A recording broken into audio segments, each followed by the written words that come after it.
Hello and welcome to Swansea, home of Dylan Thomas and myself, Chris Carra.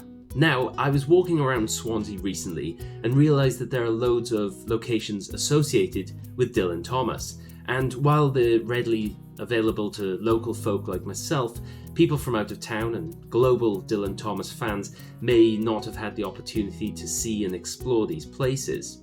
So, in this short video, I'm going to walk you through some of the Swansea locations associated with Dylan Thomas. This may convince you to visit Swansea to see them for yourself, or you may be satisfied to just sit and watch this video. Now, I will say that while I am a local Swansea boy, I am by no means a Dylan Thomas expert. In fact, I'm probably more of a Dylan Thomas Philistine.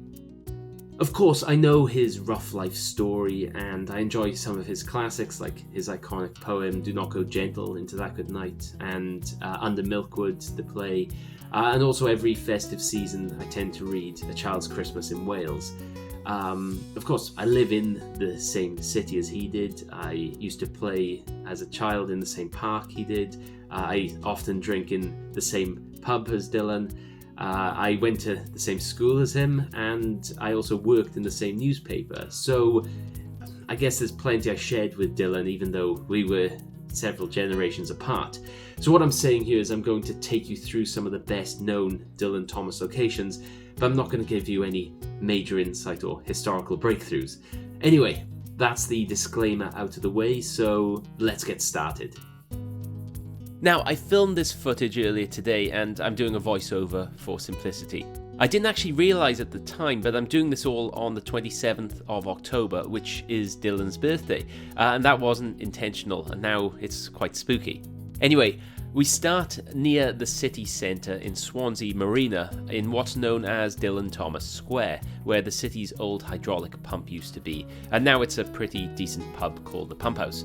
In the shadow of the pub, you'll find a statue of the great man himself. This was created by sculptor John Doubleday and is clearly visited often, as his shiny metal thigh suggests.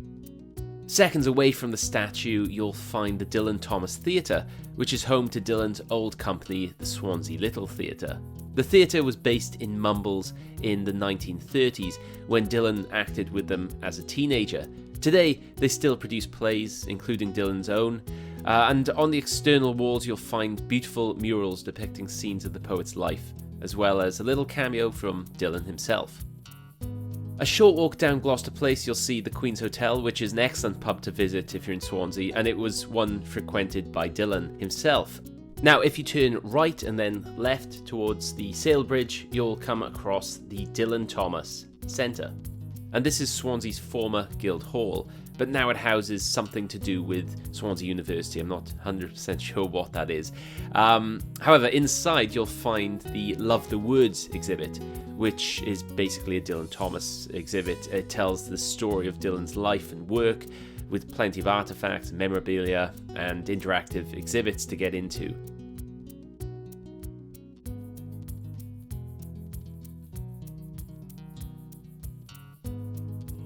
My heart's truth still is sunk on this high in a year's turn.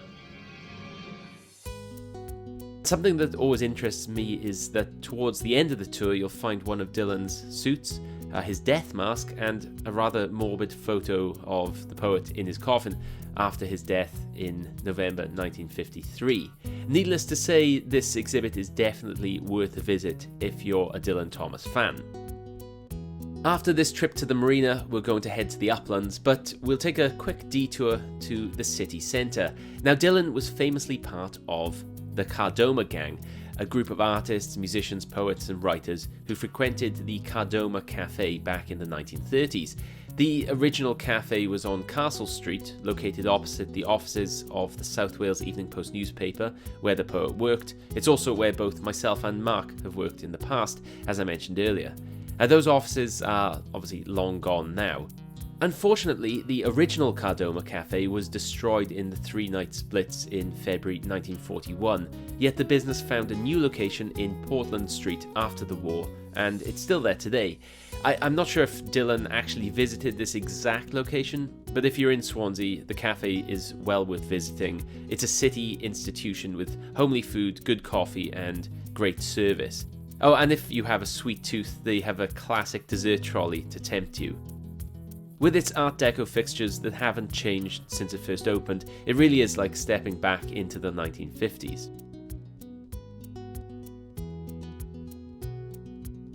Now it's time to head towards the Uplands, where we find the headline of this video, the house that started it all, number 5 Cwmdonkin Drive.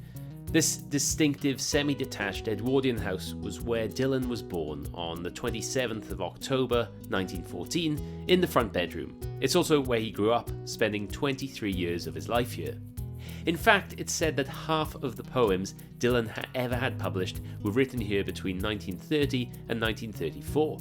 The house fell into a state of disrepair, but in 2003 it was purchased, restored and furnished to reflect how it may have looked when young Dylan lived here. You can now book a visit to see inside, stay the night and even get married.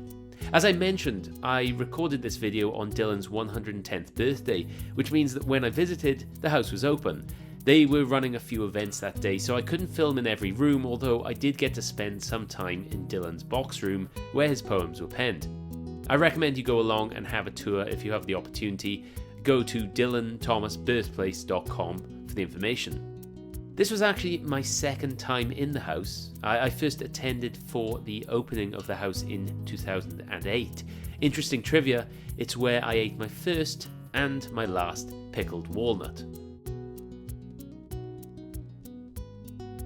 Around 3 minutes walk down the hill and to the right, you'll come across the entrance to Cwmdonkin Park, and this was a big part of Dylan's childhood. This sprawling urban park features in some of his radio broadcasts, and it's the setting for his poem, The Hunchback in the Park. Actually, in that poem, Dylan talked about a fountain basin where I sailed my ship, and that cast iron drinking fountain is still exactly where he left it. Now, this is a beautiful rolling park to explore anyway, with tennis courts, a small cafe and 2 children's play areas, including a zip wire, which I've used many times. I actually spent endless summer evenings here in my childhood and early teens, as I lived just 5 minutes away, so I have great personal memories of this park. Of course, if you're a Dylan Thomas fan, you'll also find some nice touches. Most notably, there's the Dylan Thomas Memorial Shelter, which was erected to house performances, even though I've never actually known of anything being performed there, but that's probably a me problem, not a park problem.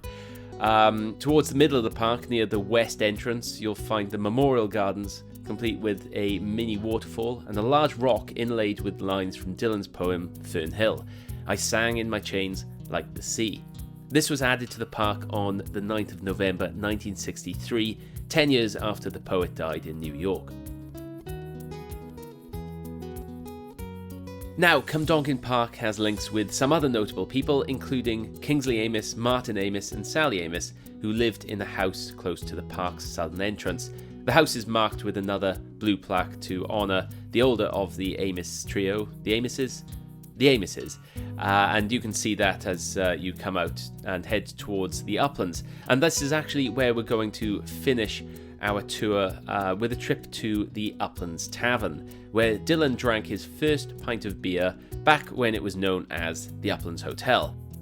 This lively pub is around 5 minutes stroll from both Cwmdonkin Drive and Cwmdonkin Park, and it sits in the busy Uplands Crescent, which is something of a party zone these days. The tavern is still hugely popular, particularly with students, and serves some decent beer with some equally decent live music. There are plenty of Dylan touches here, including a huge mural on the wall as soon as you go in and to the left, and quotes scattered around the place, including above the Dylan Thomas snug to the right. It's, of course, the perfect place for a pint to finish off a long day of touring, and I think I deserve it. Anyway, that concludes my quick Dylan Thomas locations tour. If you enjoyed, please leave a comment and subscribe, and I will catch you again very soon.